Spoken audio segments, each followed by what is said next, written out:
Voilà, bah, je propose de commencer, et le temps que tout le monde arrive. Donc bienvenue à tous et toutes. Merci, de nous rejoindre, pour ce premier webinaire organisé dans le cadre de Medrésiste. Donc je suis Nathalie Grandjean, je suis la coordinatrice de la cellule éthique de Medrésiste, non pas du comité éthique comme on avait bien. On aura l'occasion de revenir un peu sur cette petite différence. Ce que je vous propose aujourd'hui, c'est vraiment un séminaire, je dirais quand même un peu de facture académique, dans le sens où je vais vous présenter au fond une cartographie des enjeux de l'éthique de l'IA en santé, en revenant, et je vais tout de suite vous présenter le plan de ce webinaire, un rappel de notions clés. Alors, c'est pas du tout une manière de nouveau faire le prof d'éthique, mais quand même, je pense que c'est important de revenir au fond sur ce qui fait un peu le soubassement et les perspectives au fond de l'éthique telle que je vais vous la proposer ici dans les séminaires de Medrésiste. Donc, rappel des notions clés, voilà, relativement rapide. Je présenterai au fond l'éthique de l'IA en santé comme étant une résultante d'un croisement de 3 éthiques, hein, l'éthique de la recherche, l'éthique du numérique et la bioéthique. Est-ce que François Rocoux, vous pourriez aussi éteindre votre micro, si c'est possible? Comme ça, on essaiera d'être, le plus, merci beaucoup. Alors, au croisement de 3 éthiques, et là je vous présenterai les choses de manière assez chronologique et voir aussi comment cette éthique de l'IA en santé, elle, à la fois, elle se nourrit de ces 3 grandes éthiques et elle est aussi du coup au cœur l'articulation des enjeux de ces 3 grandes éthiques, mais aussi des impasses critiques, hein. Et puis alors, où est l'IA en santé? Là aussi, on reviendra sur, au fond, les grands enjeux de l'IA en santé et surtout les grands enjeux éthiques de l'IA en santé. Donc, ça sera quand même aussi des généralités. Ensuite, un petit temps sur des remarques critiques et puis un moment de perspective où là, en fait, ce que j'aimerais faire avec vous, c'est au fond, à partir des critiques et à partir de propositions qui sont faites dans notamment un document autour des enjeux éthiques de l'IA en santé, voir quel scénario serait intéressant de réouvrir lors du séminaire, hein. Donc, mais on aura l'occasion d'en discuter. J'ai prévu 1 heure, de présentation. J'espère que je ne vais pas trop déborder parce que j'ai tendance à être fort bavarde. Si c'est le cas, vous pouvez évidemment me faire des grands signes et dire: «Ça suffit, arrêtez de parler, vous êtes beaucoup trop bavarde». Voilà, une perspective et puis alors après perspective au fond et la suite, des séminaires, comment est-ce qu'on s'organise? Il y a quelque chose ici aussi que je voudrais vous dire, c'est que rien n'est figé à l'avance au fond. Je fais des propositions. Si vous me dites au fond: «Oui, ça c'est bien, mais en fait on aimerait aussi parler de ça», évidemment vous n'hésitez pas à m'en parler et c'est vraiment mon rôle ici dans le cas de Medrésiste, de travailler, de manière très bottom up. Ça va? Voilà. Est-ce que ça va pour tout le monde? J'y vais. OK? Super. Alors, rappel des notions clés. Donc sans de nouveau faire un grand cours, d'éthique, mais peut-être rappeler au fond qu'est-ce que ça veut dire faire de l'éthique quand on est une philosophe, une éthicienne. Donc, l'éthique, peut-être la définition la plus simple que j'ai trouvée et qui me semble la plus juste aussi, c'est cette, définition: réflexion argumentée en vue du bien agir. Donc il y a réflexion bien sûr, il y a argumenté donc et il y a cette idée du bien agir. C'est différent de la morale qui nous dit au fond comment on doit agir, c'est différent de la déontologie que vous connaissez toutes et toutes dans le cadre de vos pratiques professionnelles. Voilà, l'éthique, c'est vraiment ce travail réflexif, hein, et c'est pour ça que elle vient au fond de la philosophie. Alors, important aussi, c'est que l'éthique évidemment fait intervenir des normes et des valeurs. Les normes, c'est toutes ces conceptions de la vie bonne, qu'un groupe reconnaît comme bonne, à un moment donné comme un idéal. C'est aussi les normes, une moyenne, une règle sociale. C'est ce qui permet au fond de faire tenir l'ordre social. Donc les normes, elles sont évidemment très importantes, on les connaît. Parfois elles sont implicites, parfois explicites et les valeurs, ce sont évidemment tous ces idéaux normatifs, tous ces horizons, hein, qui nous poussent à agir justement vers cette vie bonne. Ces normes et ces valeurs sont évidemment pas du tout gravées dans le marbre, même si on aimerait bien qu'elles le soient, hein. Elles évoluent selon les lieux, les temporalités, les contextes et cetera, les lieux culturels. Alors, ce qu'on va faire ici, c'est évidemment, on va pas faire un cours d'éthique où on va faire intervenir une série d'auteurs, mais on va faire de l'éthique appliquée, orientée vers la prise de décision. Donc au fond, faire intervenir tous les outils et une série, d'auteurs, mais surtout des outils au fond réflexifs pour prendre la meilleure décision possible. Alors quand on fait de l'éthique appliquée, en tout cas en éthique du numérique tel que moi je le fais, il y a vraiment, si vous voulez, un curseur entre l'éthique by design en amont, cette réflexion de, au fond, comment faire en sorte que dès la conception des technologies, il y ait déjà au fond la réflexion pour une réflexion autour d'une prise en compte d'une meilleure technologie possible, hein. La métaphore la plus simple, au fond, pour bien comprendre ça, c'est cette idée d'une vaccination de la technologie, hein, évidemment avec tout, tout ce qu'on peut aussi avoir tout ce que la métaphore peut apporter, hein, sur la vaccination, mais c'est-à-dire on doit parfois revacciner la technologie, et cetera. Et alors en aval, hein, une fois que la technologie est prête, au fond, il y a de l'ethical assessment et c'est en général ce qu'on fait dans les comités éthiques. Au fond, voilà, on évalue les choses, telles qu'elles se présentent à nous. Alors, je vous dirais qu'ici, on va essayer de travailler un peu entre les 2 et que de toute manière, en éthique appliquée, on travaille toujours un peu entre les 2, hein.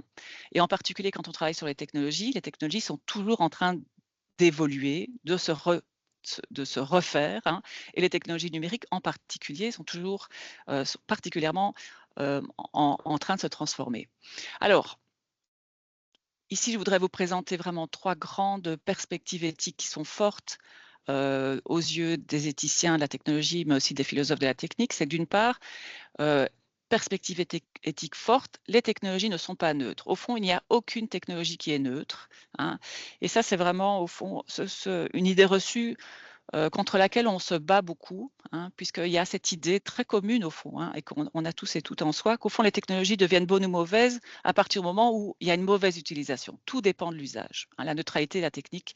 Alors c'est une idée qui est critiquée depuis très longtemps, en philosophie des techniques et en éthique, notamment par les philosophes. On pense notamment à Martin Heidegger, Jacques Ellul, qui dit au fond, hem, voilà, c'est vraiment une idée reçue. La technique serait justement ce dont l'humain perd la maîtrise, hein.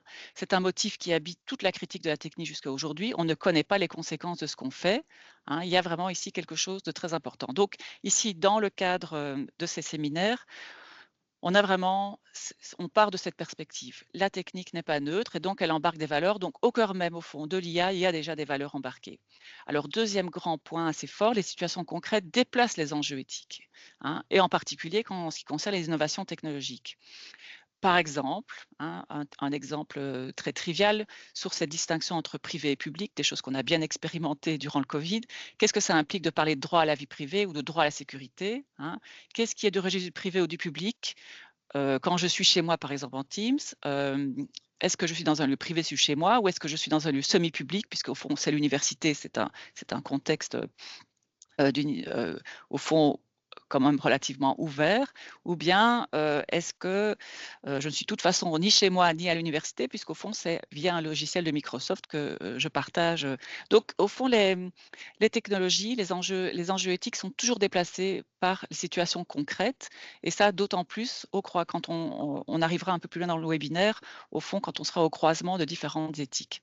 Troisième grande perspective, c'est cette idée aussi, et ça c'est les anthropologues qui nous l'ont amené, qu'au fond les technologies, c'est pas juste des outils, des choses qu'on utilise, mais ça organise un rapport au monde.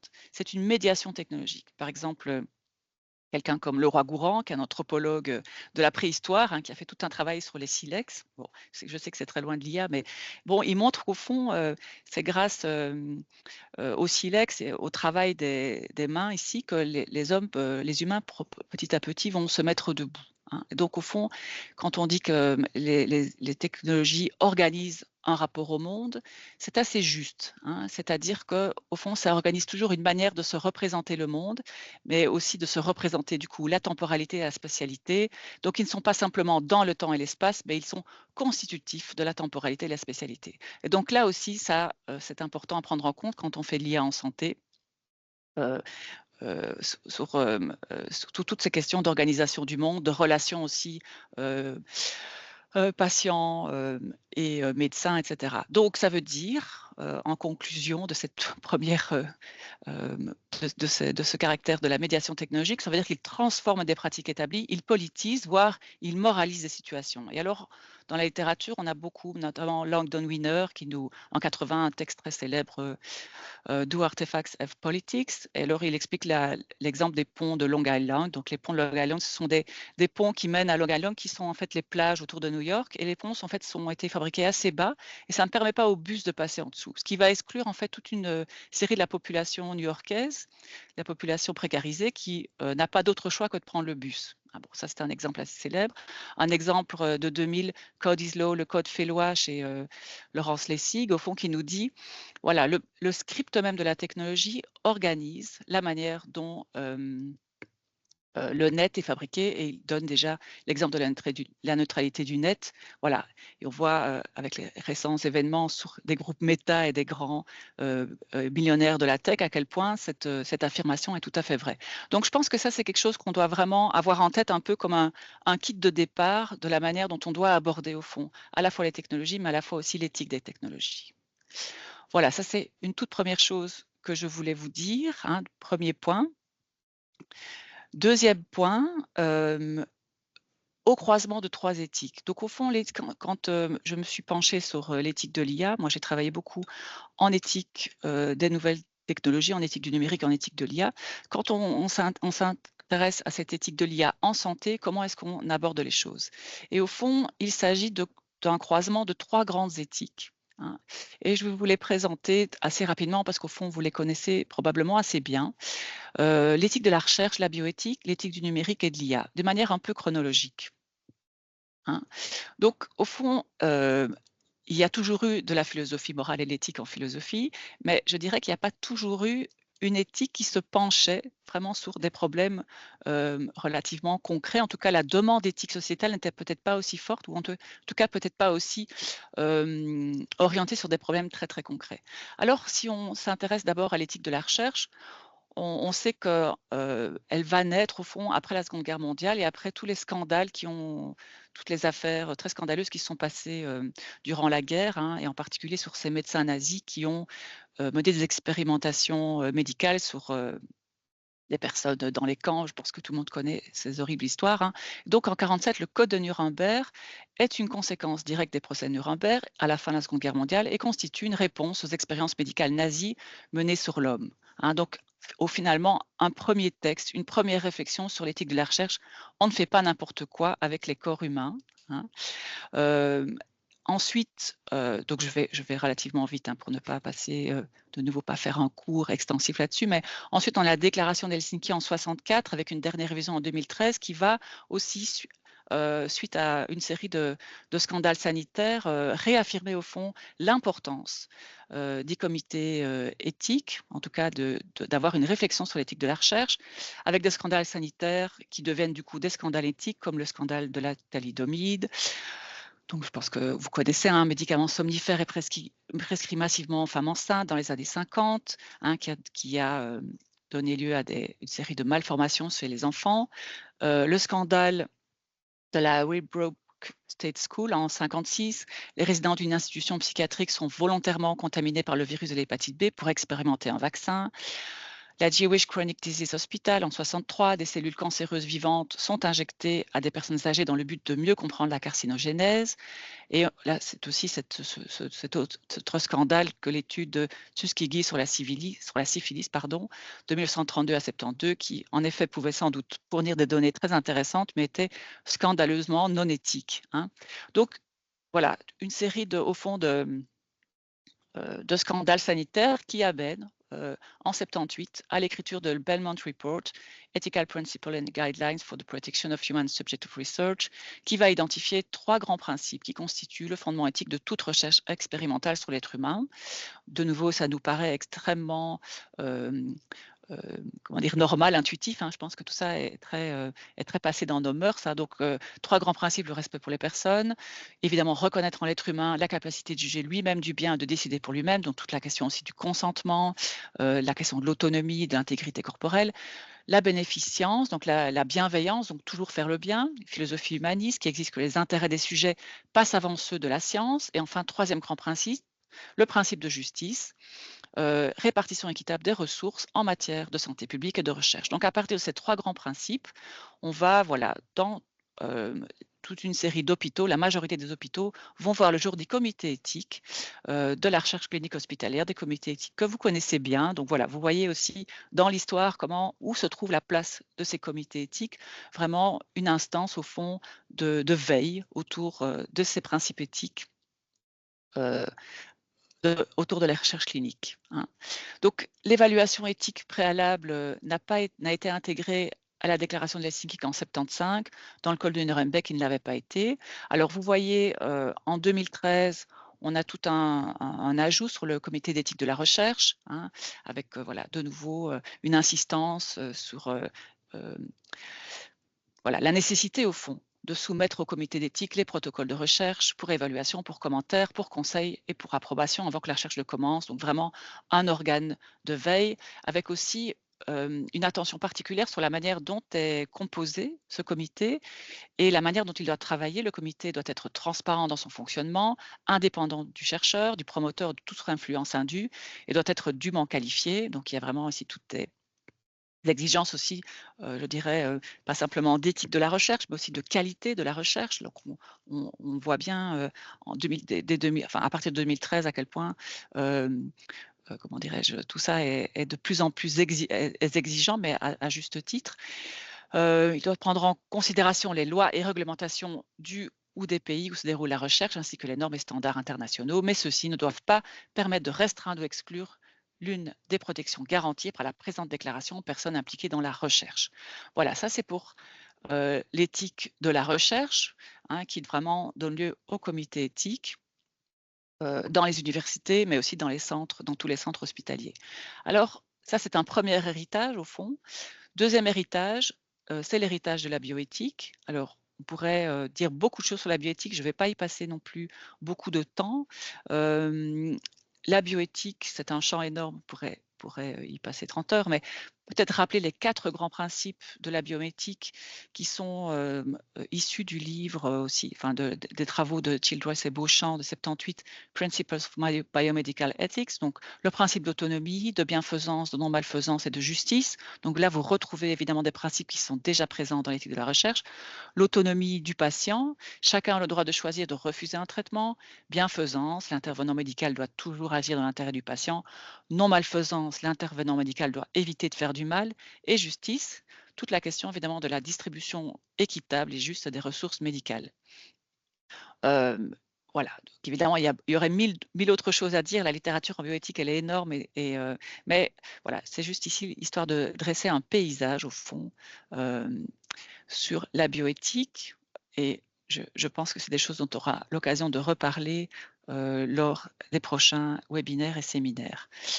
Alors, maintenant, je voudrais aborder peut-être de manière un peu plus extensive l'éthique de l'IA, et avant que ce soit l'éthique de l'IA, c'était plutôt l'éthique des technologies de l'information et de la communication, disons l'éthique du numérique pour faire simple, hein. Et je voudrais d'abord vous parler d'un papier au fond qui date de 2011 et qui n'est sans doute pas le premier papier, mais qui est le papier qui fait au fond un état des lieux, hein, à la fois un état des lieux de toute une série d'autres papiers sur au fond c'est quoi faire de l'éthique du numérique, comment on peut faire, etc.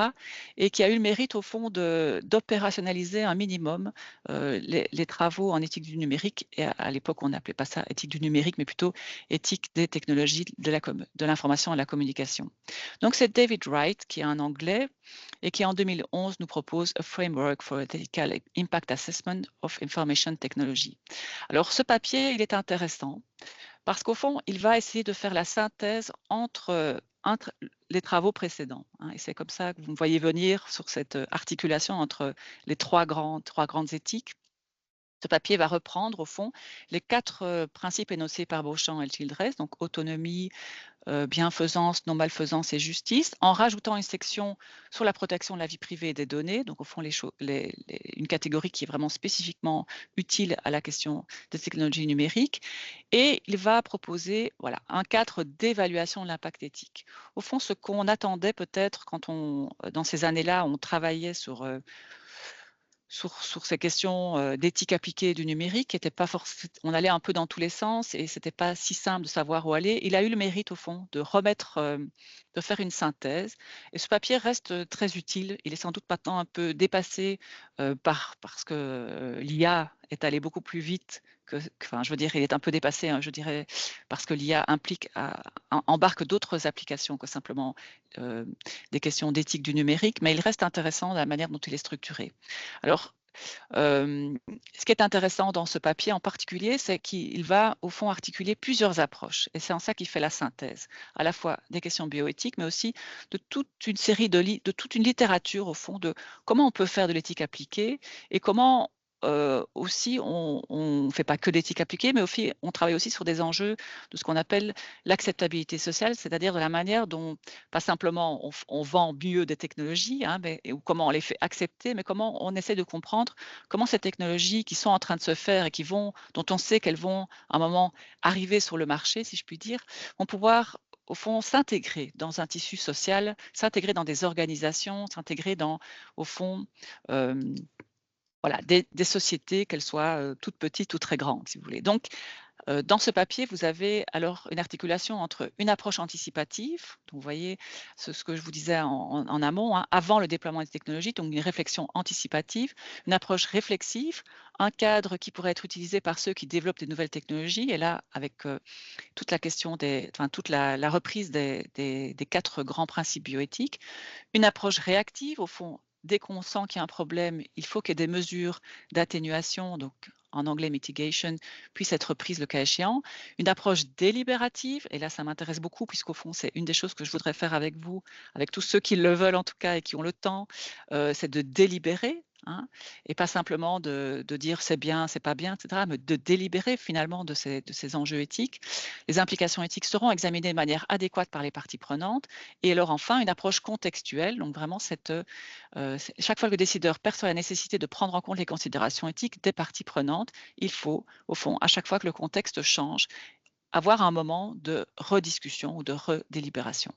Voilà, un premier papier en 2011, et puis, au fur et à mesure, les années faisant et comment dire, la technologie se faisant de plus en plus comment dire, percutante et surtout se dirigeant de plus en plus vers l'IA, hein, vers tout le développement du machine learning, on va avoir une multitude à la fois comment dire, de commissions, de réflexions, de groupes de discussion autour de l'éthique de l'IA. Alors, ici, je ne vous présente pas un état de l'art de toutes ces commissions parce que c'est absolument assommant, mais voilà, retenez qu'au fond, alors que début des années 2000 jusqu'au 2011, c'était pas si simple au fond d'avoir une littérature très intéressante sur ces questions. À partir de après 2011, on va avoir vraiment une prolifération à la fois de chartes éthiques, de réflexion éthique, de discussion éthique, mais qui vont au fond se rejoindre de manière générale sur les mêmes enjeux. Et ici, j'ai pris celui du CERNA de 2017. J'aurais pu en prendre un autre. Je pense qu'il n'y en a aucun vraiment qui est réellement mauvais. Et vous voyez ici, je ne vais pas non plus rentrer dans tous les détails parce que ça demanderait mais voilà, éthique de la recherche en apprentissage machine, avis de la commission de réflexion sur l'éthique de la recherche en sciences et technologies numériques d'Alisten, CERNA, juin 2017. Qu'est-ce qu'ils nous disent? Voilà les préconisations sur les systèmes apprenants à l'attention des scientifiques et des communautés qui conçoivent et développent les systèmes apprenants. Alors, six grandes valeurs auxquelles nous devons, six grands enjeux, je dirais plutôt, auxquels nous devons faire attention. D'une part, les données du système d'apprentissage, d'où viennent les données, comment les traitons, etc. Et une série de toutes ces questions vont être en partie, je veux dire, discutées, voire solutionnées par le GDPR, le Règlement général la protection des données à caractère personnel, mais pas que, bien sûr. La question de l'autonomie du système apprenant, au fond, avons-nous toujours la main sur les systèmes apprenants? Troisième grand point, l'explicabilité des systèmes d'apprentissage et leur évaluation. Donc, dans l'explicabilité, vous avez bien entendu aussi les questions de transparence, la question des décisions. Donc, au fond, qui prend la décision, à qui revient la décision, comment la décision est-elle fabriquée? Est-elle développée? À quel moment est-ce que, et là aussi il y a toujours la question de transparence qui est sous-jacente, hein, à quel moment est-ce que je peux faire dire non, au fond, à la prise de décision? Évidemment, une question ultra importante et comment dire, qui apparaît dans toutes les chartes éthiques, c'est la question du consentement. Alors, dans les mondes numériques, la question du consentement, elle a été énormément discutée, et en particulier avec cette idée, au fond, qu'on pourrait retirer son consentement, en tout cas, on pourrait le reformuler, hein. Donc, il y a aussi là une rediscussion je dirais, de l'arrière-plan même de ce que ça pouvait être le consentement. Le consentement, au fond, vient des théories du contrat. Au fond, quand vous consentez pour quelque chose de très concret. Dans les mondes numériques, les contextes changent, pour une même technologie, vous pouvez avoir des contextes différents, etc. Et donc, vous pouvez avoir donné votre consentement pour une technologie sans forcément avoir donné votre consentement pour un autre usage de la technologie. Donc, il y a eu beaucoup de discussions sur cette question de consentement. Je pense que ça reste effectivement quelque chose qui doit toujours être mis en délibération. Et bien entendu, la question de la responsabilité dans les relations homme-machine apprenantes. Qui est responsable? Comment? Et ici, la question de la responsabilité est à la fois une responsabilité légale, au fond, mais pas que. Hein. En éthique, on va plutôt se pencher sur, au fond, qui porte la responsabilité. Responsabilité, on peut même se dire, il y a des auteurs qui disent ça, au fond, être responsable, c'est pouvoir être capable de répondre, hein, able to respond en anglais, répondre des différents moments où on a pris des décisions justement dans la construction de la technologie, mais aussi quand les usages diffèrent des usages qui avaient été imaginés dans leurs premières intentions. Voilà, donc je vais aussi assez rapidement là-dessus, mais ce sont vraiment des grands piliers. En 2019, vous avez ici un autre avis, hein, Building Trust in Human-Centric Artificial Intelligence, un papier, donc au fond un papier de l'UE, donc ce sont les commissions qui se réunissent, au fond ce sont les comités éthiques de l'Union européenne, si vous voulez, qui travaillent par commission, et ici en 2019 qui nous disent au fond, pour pouvoir avoir une intelligence artificielle qui est digne de confiance, que doit-on faire, hein? Et ils nous disent en substance, les lignes directrices postulent que pour parvenir à une IA digne de confiance, 3 composantes sont nécessaires. Elle doit être conforme à la loi, bien entendu. Elle doit respecter les principes éthiques. Elle doit être robuste. Hein. Donc, vous avez ici 3 dimensions, la dimension légale, la dimension éthique, mais aussi la dimension, au fond, de la robustesse technique de l'outil. Hein, et derrière tout ça, vous avez évidemment les questions de sécurité. C'est sur base de ces 3 éléments et des valeurs européennes, qui sont la Déclaration des droits humains, entre autres, hein, les lignes directrices identifient 7 exigences clés que les applications d'IA doivent respecter pour être considérées comme dignes de confiance. Les lignes directrices comprennent également une liste d'évaluations permettant de vérifier si ces exigences sont remplies. Donc, vous voyez que toutes ces commissions font vraiment bien leur travail. Ici, vous avez alors 7 exigences, agency et supervision humaine. On peut traduire agency par agentivité, mais c'est-à-dire comment est-ce que l'humain a toujours, si vous voulez, sa capacité d'action dans l'IA, robustesse technique et sécurité, confidentialité et gouvernance des données, transparence, diversité, non-discrimination et équité, bien-être sociétal et environnemental, responsabilité. Donc, vous voyez que vous retrouvez des choses qu'on a déjà entendues, mais vous voyez qu'on va au fond vraiment articuler les enjeux à la fois de la bioéthique, de l'éthique du numérique et au fond aussi de l'éthique de la recherche. Hein. Donc l'éthique de l'IA en santé est au fond un peu l'enfant de ces 3 éthiques. Voilà. J'en ai fini un peu pour cet historique. Maintenant, je vous propose voilà, d'arriver un peu plus loin. Où est l'IA en santé et quels en sont les enjeux éthiques? Alors là aussi, il y a vraiment une très grande littérature au fond, mais je me suis concentrée ici sur un document. J'ai pas fait j'aurais pu faire un état de l'art, mais je le réserve pour un papier. Si vous voulez, de toutes ces chartes éthiques autour de l'IA en santé. Je vous propose ici de faire un petit screening d'un document assez récent et que je trouve extrêmement bien fait de nouveau par l'Union européenne, qui a vraiment le talent de faire une synthèse extrêmement claire au fond des enjeux. Hein. Alors après, vous verrez que j'adresserai quelques critiques à ce document et j'espère qu'on aura l'occasion d'en discuter.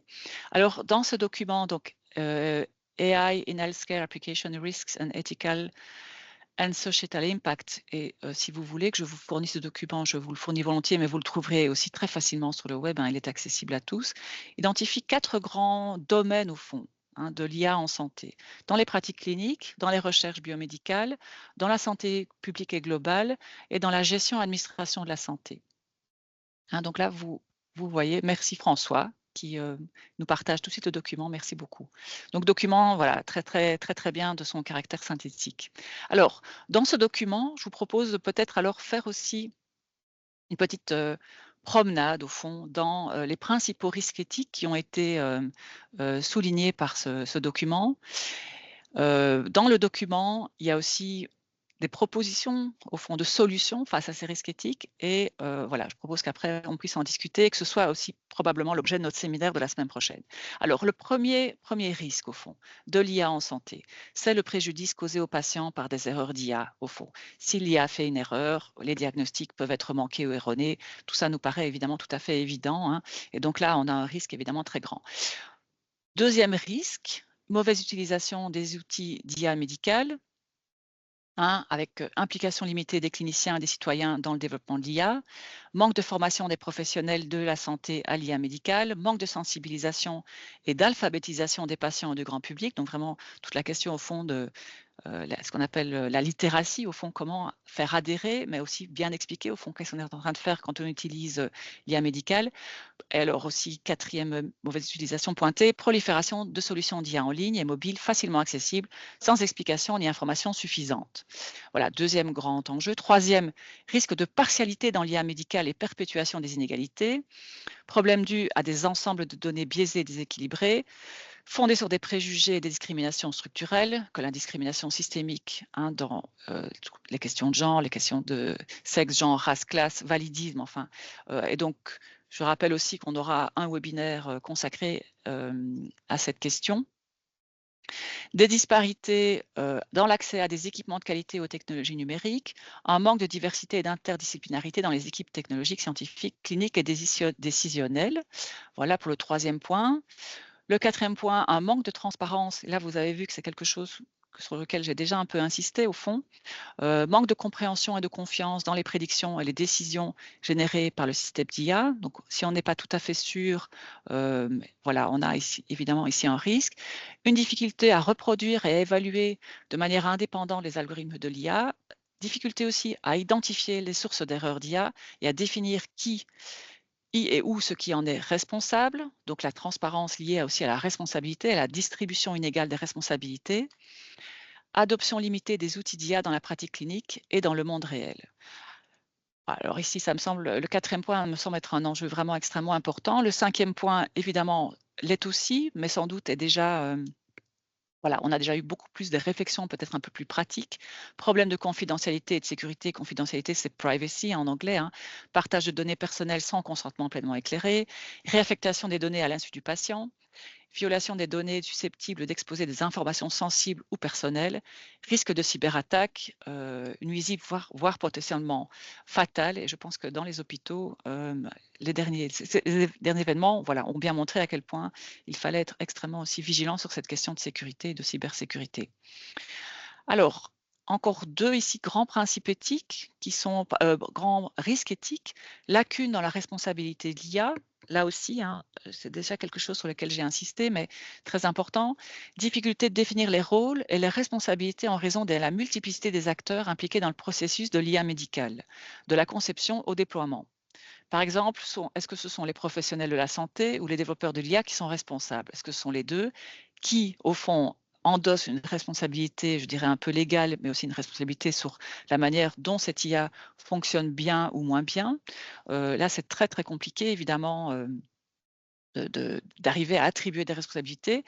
Si on a un manque de définition, ça peut placer les cliniciens et les autres professionnels de la santé dans une position particulièrement vulnérable, surtout si le modèle d'IA qu'ils utilisent n'est pas transparent. Donc, vous voyez comment les questions de transparence sont liées à la responsabilité et sont liées évidemment aussi à toutes les questions d'égalité et je dirais qu'on appelle en anglais fairness, donc aussi de justice. Et alors le septième point qui me semble aussi très important et qui peut être, là j'ai l'impression que vous pourriez aussi rajouter des choses à la liste. Ici, j'ai vraiment repris ce que le document nous disait. Obstacle à la mise en œuvre dans le monde réel des soins de santé. Qualité, structure et interopérabilité limitée des données dans les centres cliniques et des dossiers médicaux électroniques hétérogènes. Au fond, c'est pas si simple. Ça, c'est déjà des discussions que j'ai eues un peu de manière informelle avec certains et certaines d'entre vous. Au fond, OK, on est d'accord qu'il faut faire ça, mais comment faire quand il n'y a pas d'interopérabilité, il n'y a pas non plus d'informaticiens pour faire ça pour nous, ou bien l'informaticien ou les informaticiennes sont partis, enfin, il n'y a pas de sous, au fond, dans les hôpitaux pour faire ça. Altération potentielle de la relation médecin-patient due à l'introduction d'outils médicaux d'IA. Donc là aussi, hein, au fond, tout ça aussi, on en revient à des questions d'acceptabilité sociale, où les patients peuvent se sentir, au fond, comment dire, dépossédés, hein, de la vertu de la relation médecin-patient à travers une IA. Là, je pense que c'est aussi des choses dont on pourrait discuter ensemble, à mon avis. Accès accru et insuffisamment réglementé aux données des patients. Et enfin, manque d'intégration clinique et technique et d'interopérabilité des outils d'IA avec les flux de travail cliniques et des systèmes de santé électroniques existants. Voilà, donc ça, c'est aussi, ça rejoint sans doute le point 1. Voilà. Vous voyez, ces 7 points, peut-être juste les repasser, hein, préjudice, mauvaise utilisation, risque de partialité, manque de transparence, problème de confidentialité, de sécurité, lacunes dans la responsabilité et obstacles sont tous, à mon avis, des principes, enfin, ce sont des enjeux et des risques qui sont extrêmement bien identifiés. À mon avis, ce qui serait intéressant, c'est de voir comment on pourrait, au fond, selon si on se lance là-dedans pour le séminaire, est-ce qu'il y a moyen de hiérarchiser, au fond, ces enjeux et de rediscuter de certains d'entre eux? Alors, j'ai quelques remarques critiques au fond à adresser à tous ces cadres qui sont extrêmement intéressants. Intéressants parce qu'ils font le point au fond de manière très synthétique et intelligente et érudite, hein, très exhaustive aussi. Moi, il y a quand même une série de critiques que je voudrais leur adresser. Alors la première critique, et elle concerne vraiment au fond l'IA en l'éthique de l'IA en santé, mais aussi au fond les éthiques, les 3 grandes éthiques que je vous ai présentées, c'est peut-être d'abord la limite un peu opérationnelle du principialisme. Donc le principialisme, vous voyez, c'est comme Beauchamp et Chindress avec les 4 grands principes, hein, justice, bienveillance, ou alors toute la liste aussi des enjeux ou des valeurs qu'on doit respecter. Donc au fond, on est face à des propositions qui sont des listes de valeurs et on se dit, et moi la première quand j'ai commencé à travailler en éthique du numérique, je me suis dit: «OK, je suis entièrement d'accord avec tout ce qui est dit, mais je ne sais pas comment faire au fond quand je suis dans une situation concrète, comment appliquer ces principes?» alors qu'ils sont au départ au fond une réflexion sur des horizons normatifs. Un horizon normatif, c'est vraiment au fond ce vers quoi on voudrait aller et pas ça c'est pas si simple de se dire au fond: «Je voudrais, évidemment respecter le principe d'égalité, dans l'IA, mais quand je suis un développeur, au fond, comment est-ce que je dois faire?» C'est pas les choses de au fond, il y a cette idée d'un transfert, d'une application qui n'est absolument pas donnée et qui doit être construite, hein. Donc peut-être que ça, c'est peut-être la première limite, limite un peu opérationnelle, mais pas que opérationnelle en fait de ce qu'on appelle le principialisme. Peut-être la deuxième limite, c'est et là ça demande peut-être juste un tout je veux au fond, c'est une critique, de philosophe ici, ou en tout cas d'éthicienne adressée à ces éthiques, c'est qu'on est face à une tension entre 2 grandes traditions éthiques, des traditions que vous connaissez au fond, la tradition du déontologisme, l'éthique du devoir, hein, qui au fond encourage à nous saisir de valeurs fortes, hein, telles que voilà, la justice, l'égalité, la transparence, toutes les valeurs que je vous ai montrées et en faire au fond ce vers quoi nous devons aller quand nous faisons, quand nous construisons des IA, nous développons des IA ou bien quand nous les utilisons et cetera. Donc au fond ce principialisme mis, et qui est hérité, du déontologisme de notre ami Emmanuel Kant, pour ceux à qui ça dit encore quelque chose, mais soit, l'éthique du devoir et une autre grande tradition éthique qui s'appelle le conséquentialisme et qui plutôt là est une éthique qui au fond évalue la question du bien commun, la question du bien pour la société, en faveur, au fond, d'une maximisation du bien. L'éthique des conséquences, l'éthique conséquentialiste ou encore utilitariste, au fond, se dit pour avoir une société bonne, il faut choisir une valeur centrale et il faut l'évaluer en fonction des conséquences, hein. Et ces conséquences doivent être toujours, on doit toujours maximiser le bien et minimiser le mal, hein. Un petit exemple, si vous voulez, pour bien comprendre ces deux grands aussi grands curseurs en éthique. Au fond, quand on imagine des campagnes de vaccination, on imagine la vaccination qui doit maximiser justement le bien commun et on se dit vacciner c'est très très bien parce que ça fait diminuer au fond le nombre de personnes malades et donc ça va maximiser au fond la santé de tous, hein. Par contre, les déontologistes pourraient dire oui mais bon, ceux qui ne peuvent pas être vaccinés pour un certain nombre de raisons sont laissés sur le côté. Les déontologistes vont plutôt essayer de toujours comment dire, se référer aux valeurs principielles et au fond dire que même si la vaccination ou même si des choix collectifs sont pour le bien commun, si quelqu'un est laissé sur le côté, hein, alors au fond, ce n'est pas suffisamment éthique, d'accord? Bon, alors ici, c'est un petit excursus un peu théorique comme ça, mais au fond, c'est une tension qu'on retrouve assez bien dans tous les textes en éthique de l'IA, en bioéthique, en éthique de la recherche, hein. Et ici, je vous ai mis un petit un petit extrait, une petite citation d'un ouvrage éthique pour une éthique du numérique, hein, du Comité national en France ici, qui nous dit, au fond, qui rappelle au fond cette difficulté et cette tension. Cette perspective déontologique appelle un cadre réglementaire pour passer du domaine éthique au domaine légal. Voilà, donc au fond, tous les grands principes qu'on a ici évoqués, la Commission européenne y a répondu, mais en transformant profondément la démarche déontologique et vertueuse par l'adoption d'une approche conséquentialiste basée sur l'évaluation des risques.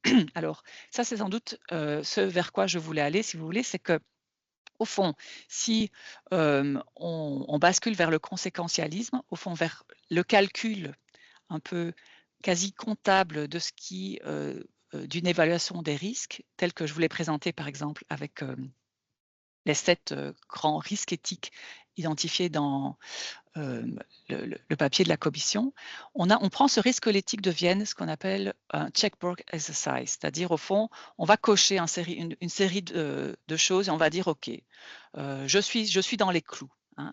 Et donc cette approche compliant, comme on dit aussi en anglais, je n'ai pas vraiment trouvé d'équivalent en français, si vous voulez, va à l'encontre au fond de cette démarche principialiste, hein, mais qui en même temps est aussi, voilà, rencontre des limites. C'est le risque que l'éthique devienne un checkbox, au fond simplement une manière, au fond, de cocher des cases et on se dit alors c'est bien. Et donc le risque derrière tout ça, c'est surtout l'évacuation de la discussion et la délibération. Risque, ce risque du checkbox exercise, si vous voulez, il est aussi ce risque que l'éthique devienne du risk assessment, hein. Et là aussi, vous voyez, j'ai juste aussi repris la citation ici, où au fond, ce papier, c'est ce que je vous disais quand il y avait un certain nombre de critiques que je voulais adresser à ce papier, il dit, voilà, ce qu'on va faire, une étape importante de la procédure d'évaluation des risques devrait consister à concevoir une méthodologie permettant de classer les risques, identifiés dans un certain nombre de catégories représentant différents niveaux et différents types de risques. Donc au fond, le risque qu'on prend à travailler comme ça, c'est simplement de faire une évaluation des risques et de ne plus réfléchir aux enjeux sous-jacents aux risques eux-mêmes, d'accord? Alors, 3e slide et puis j'en ai bientôt fini si vous voulez sur mes remarques critiques et donc désolée d'arriver dans des grandes considérations philosophiques, mais une autre remarque critique, c'est à mon avis avec ces trois éthiques qui forment l'éthique de l'IA en santé, c'est la question des temporalités, au fond de notre rapport au temps. D'une part, elle prend le risque, il faut toujours essayer de garder le futur ouvert, hein. C'est Marc Hunyadi, philosophe de Louvain, qui nous dit au fond, avec l'éthique de l'IA, la difficulté, et en particulier l'éthique de l'IA dans la médecine 4P, c'est qu'on ne sait pas si le futur va toujours rester ouvert, hein. C'est-à-dire qu'il faut que tout le monde, chaque individu puisse garder un horizon d'ouverture de son futur. Deuxième remarque sur la question des temporalités, c'est que le futur n'est pas toujours anticipable, hein. Et donc, dans les démarches de risk assessment ou d'évaluation des risques, on a, au fond, on a une conception du temps qui est assez linéaire, hein, et qui, au fond, respecte la manière dont un projet, par exemple, peut se faire. Or, le futur n'est pas toujours anticipable. Et je pense que tous les jours, on voit à quel point le futur n'est pas anticipable en termes, par exemple, de politique internationale, hein, vous voyez. Mais dans le cadre de l'IA en santé, je dirais attention aussi à l'idée qu'on ne doit pas tomber dans une espèce d'une économie des promesses, si vous voulez, hein. C'est-à-dire qu'une fois qu'on aura mis ça en place, ça, ce sera mis en place, etc. Donc une espèce de temporalité qui nous amènerait automatiquement, au fond, une série comment dire, de vertus, par exemple, avec des choix faits dans les technologies. Le futur n'est jamais anticipable. Et donc, on doit toujours rester vigilant, hein, d'autant que la législation et la régulation est toujours en retard par rapport à la manière dont les technologies se forment. Bon, on aura l'occasion aussi d'en rediscuter si vous voulez. Là, c'est un peu des points que je pose là. Alors, une autre critique aussi, et qui, je trouve, est à la fois prise en compte dans tous ces documents, mais pas assez soulignée, c'est le caractère totipotent des technologies numériques et de l'IA. Qu'est-ce que je veux dire par totipotent? C'est qu'au fond, toutes ces technologies sont des briques technologiques qui sont pensées d'abord dans un premier cas, dans un premier contexte, avec une utilisation, une intention très singulière. Au fond, je veux faire de l'éthique de l'IA, par exemple, en radio. Je vais faire de l'IA, je vais utiliser l'IA pour la radiologie, hein, etc. Mais au fond, les briques technologiques, et c'est ça, au fond, la grande puissance de ces technologies, et c'est pour ça qu'elles sont extraordinairement intéressantes aussi, c'est qu'au fond, on peut prendre cette brique et aller l'utiliser dans un autre contexte, dans une autre intention. Alors, ce caractère totipotent, évidemment, il questionne d'autant plus la responsabilité, hein, qui est fragmentée entre les différents acteurs impliqués dans le développement et le déploiement de l'IA. Elle est déjà au moment, si vous voulez, au moment de la naissance, entre guillemets, d'une IA, mais elle est d'autant plus si cette brique, au fond, est exportée dans d'autres contextes et d'autres utilisations. Donc, au niveau de la responsabilité, on a vraiment quelque chose de très compliqué à prendre en compte. Ça questionne aussi ce caractère totipotent, la validité des impact assessments, hein, c'est-à-dire on évalue ce qui est déjà là, mais non ce qui n'est pas encore là, hein. Donc on peut faire une évaluation d'une technologie qui est déjà, voilà, cette technologie qui a été pensée dans un contexte précis, mais au fond, si la brique est utilisée ailleurs, est-ce qu'on referait le même impact assessment? Probablement qu'on devrait le faire, mais en fait, on ne sait pas. De nouveau, le futur n'est pas anticipable, les contextes ne sont pas anticipables. Donc, on a ici, si vous voulez, une grande fragilité, en fait, une grande vulnérabilité sur ces impact assessments. Voilà, ça, c'est les critiques que je voulais adresser, au fond, à cette première cartographie des enjeux. C'est pas très bien. Je parle déjà depuis suffisamment longtemps et on arrive vers la fin, donc vous allez pouvoir, on va pouvoir prendre la parole. Donc, pour un peu refaire une synthèse au fond de ce que je voudrais faire, hein, donc ici, ce que je vous ai présenté, c'est une synthèse, c'est une proposition, mais qu'est-ce que je voudrais faire avec tout ça, hein?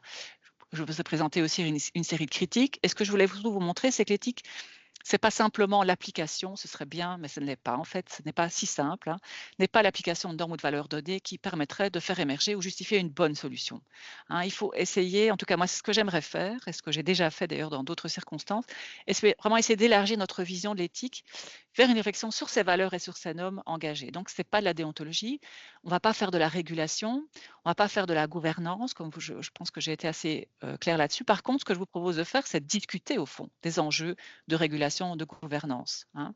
Alors, ça, ce sont ici une copie écran des policy options qui sont dans ce même document AI in Healthcare, hein, et l'intelligence artificielle en santé.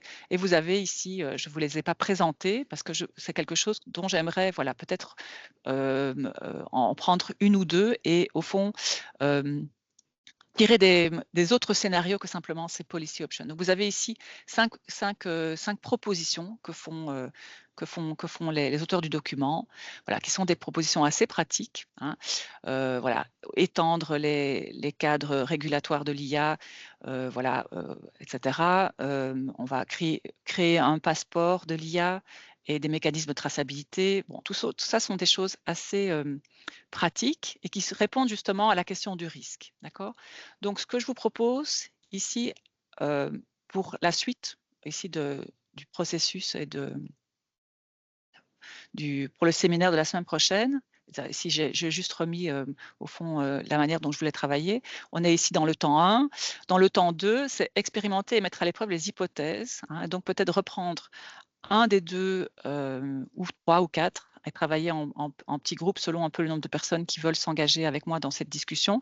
Et au fond, imaginer d'autres, pardon, je me trompe ici je m'embrouille dans mes slides.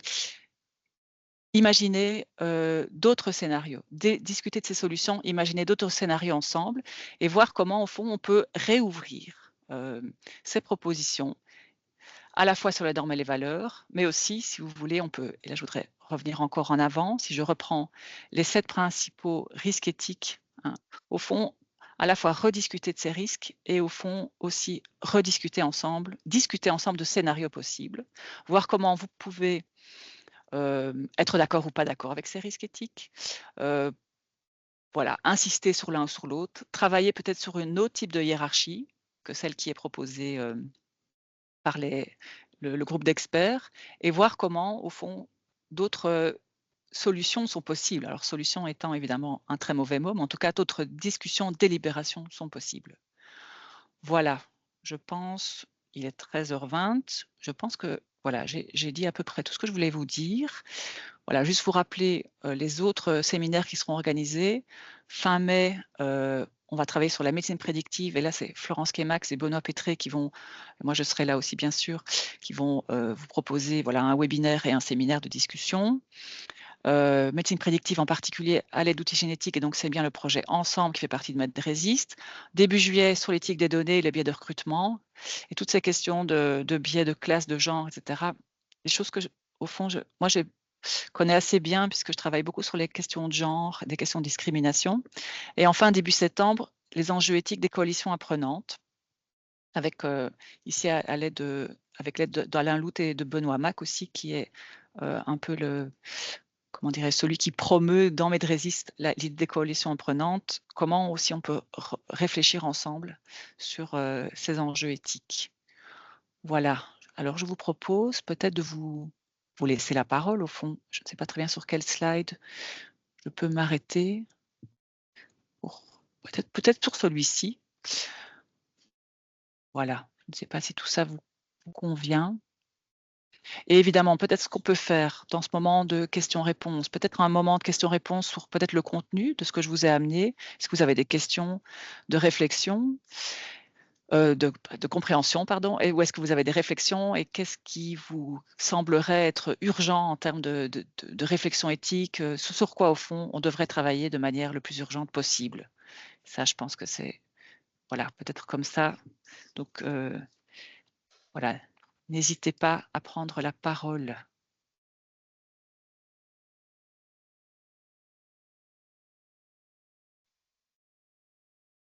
Alors, je vois Florence Kemax.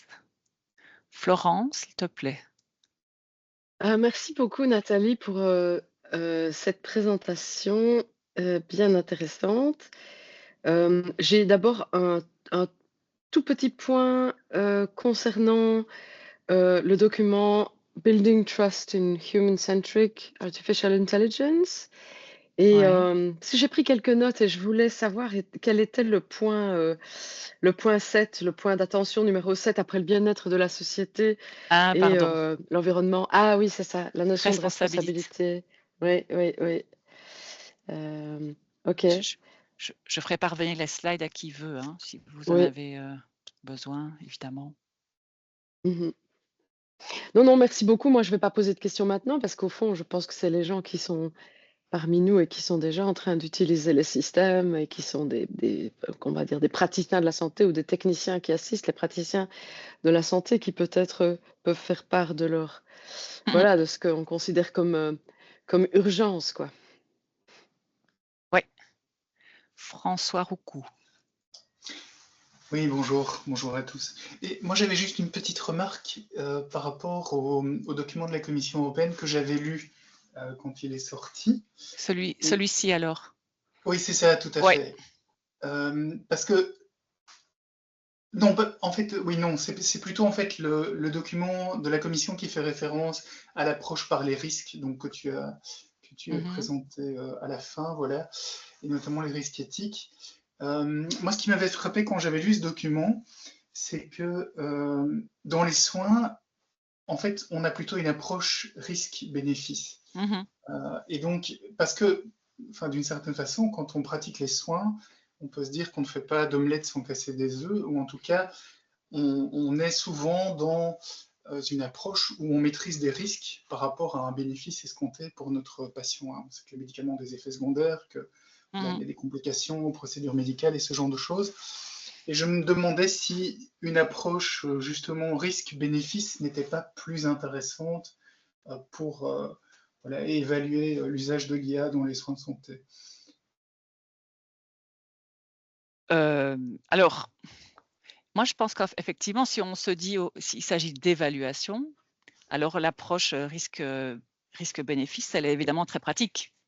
C'est ça un peu, c'est un peu la critique que je voulais adresser. Au fond, c'est un document qui est très bien fait, qui évalue bien les risques, mais que justement, quand on évalue bien les risques, on a la possibilité de faire l'évaluation.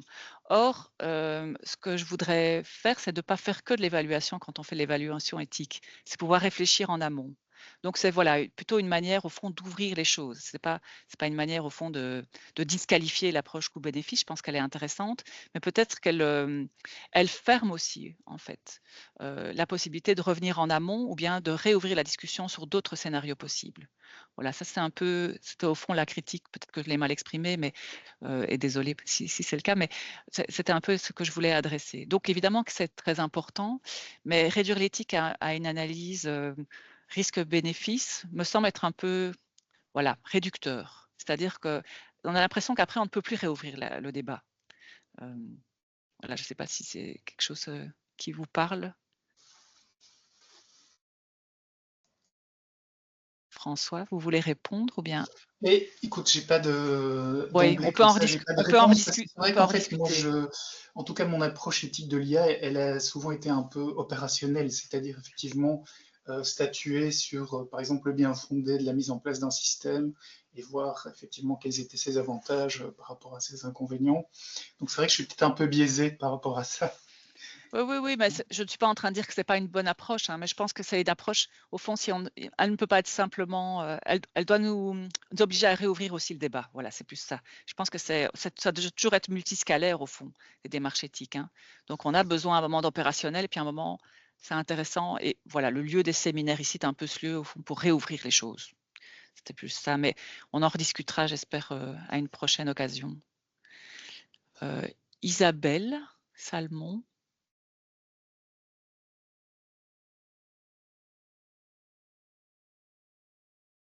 Ben, je pense j'en entends pas on ne vous entend pas. En tout cas, moi, je ne vous entends pas. Ça, vous m'entendez? Ah voilà, ça y est. Oui, très bien. Oui, j'ai enlevé Oui, c'est très intéressant. Merci pour toutes ces données, mais en tant qu'utilisateur d'IA, on est quand même dans un autre monde. Genre, quand je t'entends parler, et j'entends tous les principes. La réalité de terrain, c'est une réalité. Ce qui m'a le plus marqué dans l'exposé, je pense que ce qui représente le plus le malaise de l'utilisateur à l'heure actuelle, c'est le fait qu'on soit obligé on est en fait talonné par la technologie. On est obligé de l'implémenter alors qu'on l'a pas encore tout à fait et on n'a pas encore vu son périmètre. Et tu as parlé aussi du fait que on est obligé de prendre des décisions, alors je veux dire de contrôle éthique et autres, par rapport à l'implémentation des outils d'intelligence artificielle, alors même que ces outils ne sont pas encore tout à fait constitués. Ton idée de la brique qu'on peut mettre un peu n'importe où, c'est tout à fait vrai. Et je voulais simplement soulever le fait que dans l'approche éthique, on a l'impression, enfin quand je t'entends, que tu parles beaucoup des vaccins, tu parles des médicaments, enfin on parle de choses, qui m'ont l'air nettement mieux périmétrées que Oui. l'intelligence artificielle. Et quelque chose qu'il ne faut pas oublier, avec lequel moi je suis confrontée avec parfois beaucoup de difficultés, c'est qu'on teste des logiciels d'intelligence artificielle, on fait des études cliniques comme on a toujours fait, on fait de la recherche clinique, mais dans le fait de tester des outils d'intelligence artificielle, il y a encore une dimension en plus que simplement faire de la recherche clinique. Et par exemple, pour, tester ces outils d'intelligence artificielle, on fait des bases de données rétrospectives, ce que moi j'ai refusé de faire pour des raisons éthiques, parce qu'il est quasi impossible sur le terrain de régler les discordances de diagnostic avec des outils qui ne sont pas encore, euh, en production, qui sont des outils en développement, que faire par rapport aux patients.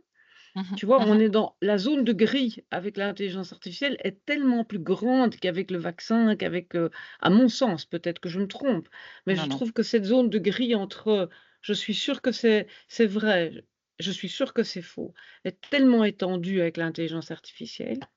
Et donc, ce que j'aurais voulu, c'est peut-être rajouter un point d'intérêt, non pas simplement pour l'utiliser, parce qu'on dirait qu'on utilise l'intelligence artificielle pour nos patients comme on utilise un nouveau médicament. C'est pas vrai. On nous donne des logiciels, on nous demande d'aider à développer. On en est bien loin, on est très très près dans les états de développement, on est bien loin du produit fini très souvent. Tout à fait. Ben ça, je suis contente de l'entendre parce qu'au fond, c'est quelque chose qu'on dit dans la littérature. La difficulté, au fond, de faire de l'éthique de l'IA ou l'éthique des technologies numériques avant même que l'IA prenne cette ampleur qu'on connaît maintenant, c'était exactement celle-là. C'est qu'au fond, c'est toujours quelque chose à la fois en train de se faire, mais aussi à la fois en train de s'implémenter. Au fond, il y a quelque chose ici, que tu le dis très bien, une grande zone grise, quoi, qui rend quelque chose d'extrêmement compliqué, à la fois à réguler, mais même à anticiper. Donc, donc ça, c'est sans doute quelque chose sur lequel on pourrait retravailler en séminaire, cette question-là. Je ne sais pas si ça Et t'intéresse. Ouais. oui, bien sûr. Le deuxième point aussi que je Ouais. trouve hyper important, c'est l'équilibre entre le médecin et l'IA. Mhm. C'est comment, parce que je suis convaincue que c'est là que le problème va se poser. Mhm. Euh, Tu auras le médecin qui va s'en référer à 100% à l'IA parce qu'il va estimer de manière parfois tout à fait inadéquate. Et on est très étonné quand on interroge les médecins. Et, ben, ils sont souvent persuadés qu'ils sont moins bons que les ordinateurs. Puis tu Mhm. en as qui, au contraire, qui ont... Enfin, ça dépend beaucoup des personnalités, mais où va-t-on mettre le curseur? Comment va-t-on Mhm. aider à cet équilibre? Parce que pour pouvoir réussir cette intégration de l'IA et de la médecine, il va falloir que chacun accepte de s'asseoir au bon endroit, et ça, je trouve que c'est très, très compliqué parce que ça dépend tellement de critères Mhm. et on a tellement peu de normatifs et donc c'est tout le sens critique, ça, c'est beaucoup de choses. Ça, c'est pour moi, s'il y a un seul point qui est important dans les années qui viennent, surtout pour l'enseignement, c'est ça. C'est l'équilibre entre le médecin et le logiciel, l'algorithme. Comment Ouais. va-t-on voir tous ces aspects de l'équilibre? Essayer de décortiquer, essayer de donner, essayer d'aider, essayer de trouver des... Ça, pour moi, c'est les deux points. Enfin, le premier point, c'est parce que c'est une remarque spontanée sur ce que tu as Ouais, ouais, ouais. présenté. Le deuxième point, c'est une réflexion que j'ai depuis déjà plusieurs années sur la vraie difficulté d'intégration de l'IA dans le monde médical. Ok. Merci beaucoup. C'est vraiment très précieux comme commentaire. Je suis très contente d'entendre tout ça, même si je sais que ça ne résout rien de dire ça, mais merci. Ah, on va trouver des solutions. Oui, bien sûr. En tout cas, on va y travailler. Peterson. Oui, bonjour, merci beaucoup Nathalie pour cette belle présentation. Je voulais ajouter un commentaire, ou peut-être même deux, concernant, un peu dans la suite de la remarque d'Isabelle Salmon. Donc, si j'ai bien compris, elle parlait de cet équilibre, donc de la relation entre le médecin et l'IA, Ouais. donc plutôt une relation humain-machine. Moi, je pense qu'il faut aussi qu'on étende la réflexion éthique dans la dimension relationnelle en fait entre l'objet technique, hein, donc les algorithmes IA, et les personnes qui sont autour en fait. Donc il y a l'utilisateur, donc le médecin et l'IA, mais il y a peut-être aussi le patient et le soignant, avec en plus la machine. Qu'est-ce que ça change dans les dynamiques en fait d'avoir une machine qui fait médiation, qui fait tiers en fait dans la relation, qui ajoute de nouvelles informations? Est-ce que ça change la vision qu'a le médecin de sa position par rapport au patient? Est-ce que ça change la vision qu'a le patient de son médecin, qui devient alors quelqu'un qui met des mots sur une machine, qui met des diagnostics ou des chiffres? Donc voilà, je pense que cette réflexion autour de l'éthique relationnelle est aussi importante à prendre en considération, parce que ça change fondamentalement en fait les rapports une technologie, toute technologie change un peu les rapports que l'on a entre les gens, mais entre les gens et les objets, entre les gens et leur milieu. Donc c'est vraiment cette réflexion-là que je pense qu'il faut vraiment à un moment avoir en tête. Mm, Et voilà, c'était un peu ça. Et après, c'était juste une autre réflexion autour de ce que tu disais, que l'éthique ne doit pas se limiter à risk assessment. Euh, mais c'est vrai que c'est compliqué. J'ai du mal à imaginer comment est-ce que l'éthique peut être autre chose dans la médecine que cette balance risque-bénéfice. Parce qu'en fait, en tant que médecin, enfin, ou soignant, on dit médecin, mais en fait, on parle des soignants de manière générale et des soignantes. Euh, on doit on doit agir en fait. ah Nous, on oui, nous oui, demande oui. d'agir. Donc, on peut réfléchir, il faut réfléchir et donc faire une balance risque-bénéfice, mais à un moment, on ne peut pas s'arrêter à réfléchir et on ne peut pas toujours ouvrir la boîte de réflexion, revenir sur tout le temps des décisions et tout ça. À un moment, on nous demande d'agir.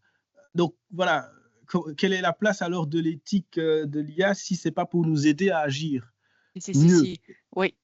Euh, Oui, mais évidemment, là, je tire un peu les choses, comment dire, cet exposé, bon, il est à la fois sceptique, mais c'est aussi pour moi une manière de dramatiser un peu, si vous voulez, quand je dis dramatiser, mettre en scène, au fond, plusieurs manières de faire de l'éthique. Et évidemment que cette, cette vision risk assessment, elle est en même temps, elle est justement une réponse opérationnelle à ce que je vous disais dans les remarques critiques. Au fond, pendant très longtemps, on a eu des listes de courses de valeurs, et puis les gens disaient, mais au fond, je ne sais pas quoi faire, moi, avec ça.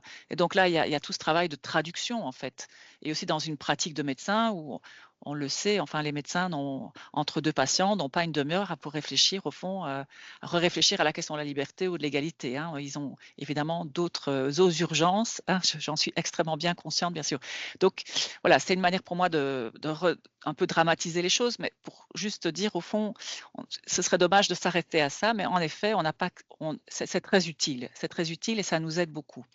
Moi, simplement, ce que je voulais dire, c'est que on ne peut pas s'en contenter, c'est-à-dire que de temps en temps, c'est intéressant, et parce que en même temps, les technologies changent, nos relations avec les technologies changent tout le temps, exactement comme tu le dis, et je trouve que c'est très juste. Hein.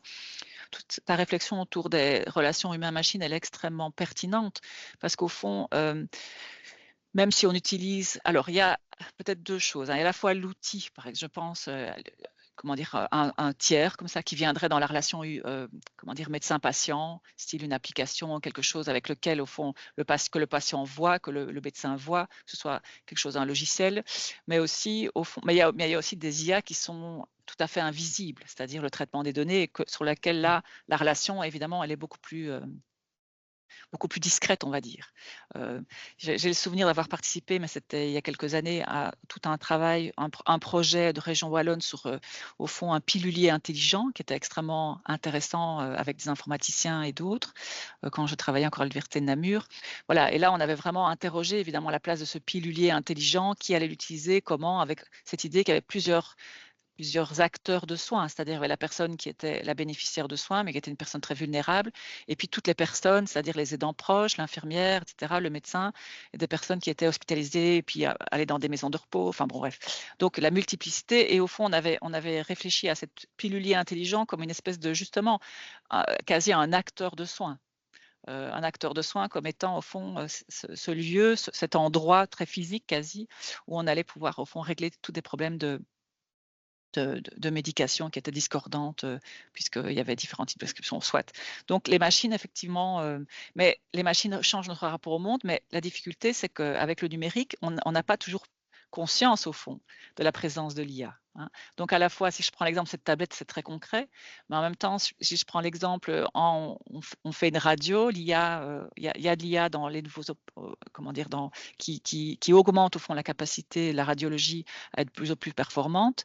Le patient n'est pas forcément conscient de la place de l'IA, c'est plutôt le soignant lui-même va, et ça Alain Lout a fait tout un travail là-dessus, hein, en prend conscience, oui, mais à quel moment, etc. Donc en effet, les relations humain-machine là sont encore à rediscuter. Au fond, chaque situation nous oblige à rediscuter, en tout cas à reprendre conscience. Et en effet, ce cadrage risque d'évaluation des risques, il est pour ça très, très intéressant, et je ne voudrais certainement pas dire qu'il est nul et non avenu. Mais voilà, c'était plutôt pour, au fond, lancer le cadre de la réflexion ici générale sur comment aussi on peut prendre des moments de réflexion plus larges, comme le dit Isabelle, sur les relations médecin-IA, sur, toi, tu dis même carrément, tu parles même de machines, sur, au fond, comment faire autrement que de simplement confier sa décision à ce risk assessment. Bon, il y a aussi même des discussions pour automatiser le risk assessment. Voilà, c'est plutôt ici un moment de rediscussion. Merci Peterson en tout cas. François? Oui, mais je voulais juste peut-être Ouais. réagir à une expression qu'Isabelle Salmon a utilisée, parce qu'il me semble que Isabelle, vous avez parlé d'une certaine injonction qu'on a à tester ou éventuellement à déployer ces systèmes d'IA. Et je parle dans les hôpitaux notamment. Moi, en fait, j'ai été pendant une dizaine d'années de ma carrière directeur informatique dans plusieurs hôpitaux. Et notamment pendant la crise Covid, j'ai vraiment ressenti cette injonction où en fait on avait des systèmes qui étaient souvent chinois et on nous a demandé, alors pour tout un tas de bonnes ou de mauvaises raisons, de les tester, de les déployer, avec souvent une perte de temps importante, alors qu'on était dans une situation qui ne pouvait pas s'encombrer de ce genre de perte de temps. Et encore à l'heure actuelle, je me pose la question de savoir si en fait le soignant ne peut pas simplement refuser ce genre d'injonction, parce qu'il y a quand même pas mal de systèmes d'IA qu'on met en place, ou en tout cas auxquels on participe à la mise en place, qui se justifient par des aspects d'efficacité, d'efficience. Et on sait que dans l'hôpital, l'efficacité et l'efficience, c'est pas toujours une bonne chose. Hein. Le temps long, ça fait aussi partie des soins. Le temps répare les choses, et puis, je veux dire, il y a quand même, quand on est dans une spirale ou une optique d'hyper-efficacité, toute une série d'aspects qualitatifs des soins qui disparaissent. Et donc, ça serait intéressant, je pense, aussi de questionner la possibilité de dire non et de refuser l'IA pour le soignant. Très bonne ouais, capacité à dire non. Et on pourrait dire au fond, ça fait partie de l'autonomie. On pourrait invoquer le principe d'autonomie, en fait. Évidemment, là, je tire un peu le trait de nouveau. Mais en effet, c'est une très bonne question au fond. Comment est-ce que les médecins ne vont pas être contraints à l'utilisation de l'IA malgré eux? Ça, voilà. Isabelle, tu veux Alors, répondre? écoute, Et puis je te je ne donnerai la peux, parole à Florence. Oui. je ne peux que rebondir sur ce que François vient de dire. Je pense que c'est vrai qu'on nous a imposé pendant le Covid toute une série de choses étranges. Mais bon, la période était loin d'être cadrée. Et bon, on peut revenir sur cette période. Je crois que c'est un très bon exemple. Donc des tests de dépistage et la manière dont ça s'est implémenté, je pense que c'est vrai. Par contre, dire non, il faut aussi par exemple, dans les outils d'intelligence artificielle dont on parle maintenant, il faut se rendre compte que vous parlez des médecins au sens large, mais c'est essentiellement les radiologues et les pathologistes qui sont en première ligne par rapport aux outils d'IA, c'est-à-dire des prestataires de soins pour les autres cliniciens. Et il y a toute une déontologie assez complexe dans le fait de refuser, par exemple, à un collègue clinicien de mettre en place. Par exemple, un oncologue va vous demander de mettre en place un test, il va vous donner des publications. Vous allez décider en tant que prestataire si oui ou non vous pouvez réaliser le test. Il y a toute une série vous avez l'expertise, vous avez les moyens, etc., etc. Mais en intelligence artificielle, c'est plus complexe parce qu'on n'est pas dans le même cadrage, mais malgré tout, dire non à un collègue, parce on est encore avec un niveau différent. Dire non à un collègue, il y a toute une mécanique déontologique autour du non.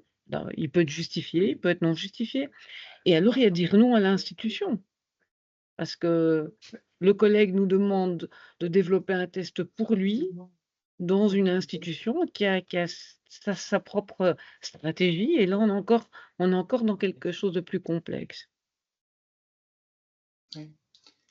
Moi, je pensais notamment dire non effectivement à l'institution. Je pense que c'est très complexe. Après, évidemment, ça n'est pas uniquement lié à des outils techniques pointus, par exemple sur du dépistage, du diagnostic ou du traitement. Je pense par exemple à des outils qu'on déploie pour suppléer à certaines tâches des secrétariats médicaux, par exemple, ou à certaines tâches des admissions. Alors qu'on sait qu'en faisant ça, non seulement on va sans doute à terme précipiter la raréfaction ou la disparition de ces services, et aussi on nie complètement l'action de ces personnes. Il suffit de connaître un peu le monde hospitalier pour voir que, par exemple, il y a énormément d'erreurs médicales qui sont rattrapées par les secrétariats médicaux. Il y a une qualité qui est apportée à l'accueil par les admissions ou par les gens qui s'occupent de l'accueil dans les hôpitaux. Donc c'est ça aussi que je questionne quand je dis refuser la mise en place d'outils d'IA. Par exemple, remplacer les gens qui répondent au téléphone par des chatbots ou par des... Ouais. Ça, c'est toute la question de la robotisation de toute série de... la robotisation des emplois des premières lignes, quoi. Donc, c'est pas encore l'IA dans les outils de santé, mais c'est plutôt l'IA dans l'hôpital, alors, ici, ce dont vous voulez parler. Oui. Okay, il y a de plus en plus d'outils d'IA. Il y a de plus en plus d'outils d'IA en logistique dans les hôpitaux, c'est clair. Et moi, je serais quand même très prudente par rapport au nom aussi, parce que face au burn-out et aux difficultés d'avoir des prestations humaines, peut-être que de nouveau, je vais revenir sur l'équilibre, l'équilibre entre le système qui permet de ne pas devoir faire des tâches répétitives, boring à longueur de journée, et la personne qui peut alors vraiment prendre le temps de parler au patient qui téléphone pour son rendez-vous. Je pense qu'il y a une belle discussion à avoir à ce sujet-là, elle est très complexe. Oui, parce que je suis tout à fait d'accord avec toi, ça c'est la vision qui est vendue par l'IA. Maintenant, ce que j'ai pu constater aussi, c'est que parfois la mise en place d'outils d'IA, ça occasionne par exemple une perte de sens pour certains métiers. Et puis de toute façon, il ne faut pas se cacher qu'il y a des directions hospitalières qui, quand elles mettent ça en place, pensent aussi à des économies et à des coûts de personnel et ce genre de choses. Donc, c'est certainement une discussion compliquée. Oui. Tout à fait. Ça, c'est des discussions. Enfin, je veux dire, ça, c'est des enjeux qui sont généraux autour de la place de l'IA dans nos sociétés. Je veux dire, donc, mais en tout cas, en effet, en préparant, j'ai pas pensé à ça. J'aurais pu aussi prendre la vision de l'hôpital, au fond. Mais je pourrais. Enfin, oui, je mets ça dans ma liste. Merci beaucoup. Florence et puis Thierry. Merci beaucoup. En vous écoutant, j'ai quelques commentaires. Je vais commencer par la fin de ce qui vient d'être discuté. Nathalie, tu évoquais tout à l'heure le caractère parfois, comment est-ce qu'on va dire, un peu abstrait en fait des balises éthiques qui ont été élaborées au fil du temps. Mais je trouve que cette dernière discussion montre très bien que là, on a un critère fort. Simplement, il faut que des gens s'emparent de cette question qui est au bénéfice de quoi, en fait, au bénéfice de qui? Et je pense que la discussion qu'on vient d'avoir, ou que je viens d'entendre en tout cas, sur vers quoi disons, l'usage de l'IA est-il fléché pour l'instant, où les plus gros moyens sont-ils mis? C'est vraiment une question à poser et de la soumettre à ce test-là. C'est un peu comme, ça me rappelle les discussions très anciennes autour des OGM. On disait, mais les OGM, c'est pour résoudre la faim dans le monde. En réalité, la plupart des OGM qui ont été développés sont des OGM qui donnent lieu ou naissance à des plantes qui sont capables de supporter des pesticides extraordinairement agressifs. Donc voilà, et je pense que si on est nombreux et nombreuses à s'emparer de cette question, c'est-à-dire de dire, tiens, depuis mon poste d'observation, voilà vers quoi je pense que cela va, c'est très important de regrouper les observations. Et puis ensuite, je voulais revenir à cette question qui a été posée en fait, est-ce qu'on peut faire l'économie de l'identification des bénéfices et dans une perspective bénéfice-risque? Alors, on voit bien qu'il y a le benefit risk assessment qui doit se faire quelque part à chaque fois dans un contexte clinique. Ça a été très bien dit, mais j'ai l'impression qu'à un niveau, disons, un peu plus à la verticale, nous sommes en réalité aujourd'hui bien en peine de discerner les bénéfices qu'on nous promet. Et c'est vrai que la Commission européenne et d'autres instances ont bien commencé, me semble-t-il, à identifier des risques. Et en même temps, il y a une énorme lacune sur la détermination des bénéfices et à tout le moins des bénéfices possibles. Et j'ai l'impression qu'ils nous sont présentés d'une manière extraordinairement générale et que nous avons un problème avec ça. Exactement comme on avait un problème avec les OGM, avec cette espèce de, comment on pourrait dire, d'horizon tout à fait général et indéterminé qui consistait à dire on va résoudre la faim dans le monde. Et je pense que les gens de terrain doivent s'emparer de ça. Et pourquoi est-ce que les bénéfices sont si peu faciles aujourd'hui à déterminer? C'est parce que, comme ça a été dit, et ça, je pense qu'il faut arriver à le décrire avec précision, à la différence d'une voiture qui va sortir, mettons, avec de nouvelles, on va dire, capacités techniques, une fois qu'elle a franchi les portes de l'usine ou du fabricant, tout ce qui a été dit tout à l'heure montre qu'en fait, ces outils sont en construction et ne peuvent pas se faire sans l'intervention des millions, milliards de petites mains qui font ces fameux tests aujourd'hui et qui sont aujourd'hui recrutés. Et c'est pour ça qu'on ne peut pas encore définir les bénéfices. Et là, on a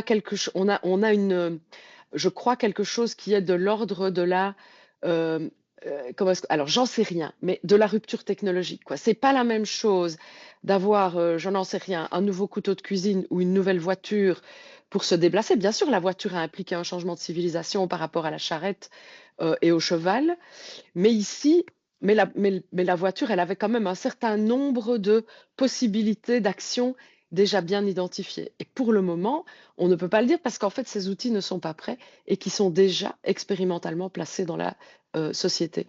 Et ça, je crois que c'est un truc, si on n'arrive pas à l'écrire de manière tout à fait claire et en disant que les dangers sont là aussi, de l'indétermination aujourd'hui des usages, on Oui, a un problème, quoi. Voilà.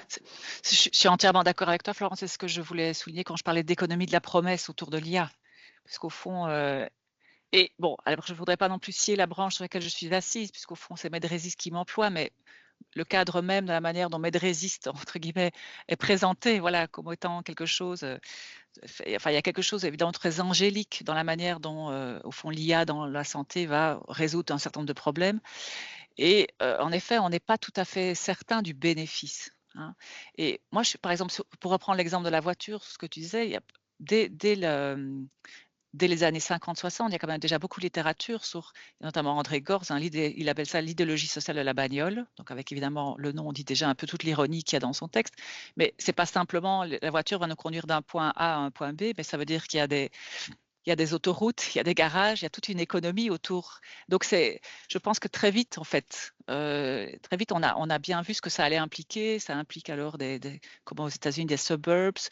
On voit la région wallonne à quel point justement elle est démantelée en termes, enfin, elle a été justement tous les nouveaux habitants ont été faits en fonction de la voiture, etc. Donc moi, je pense que toute technologie est bien.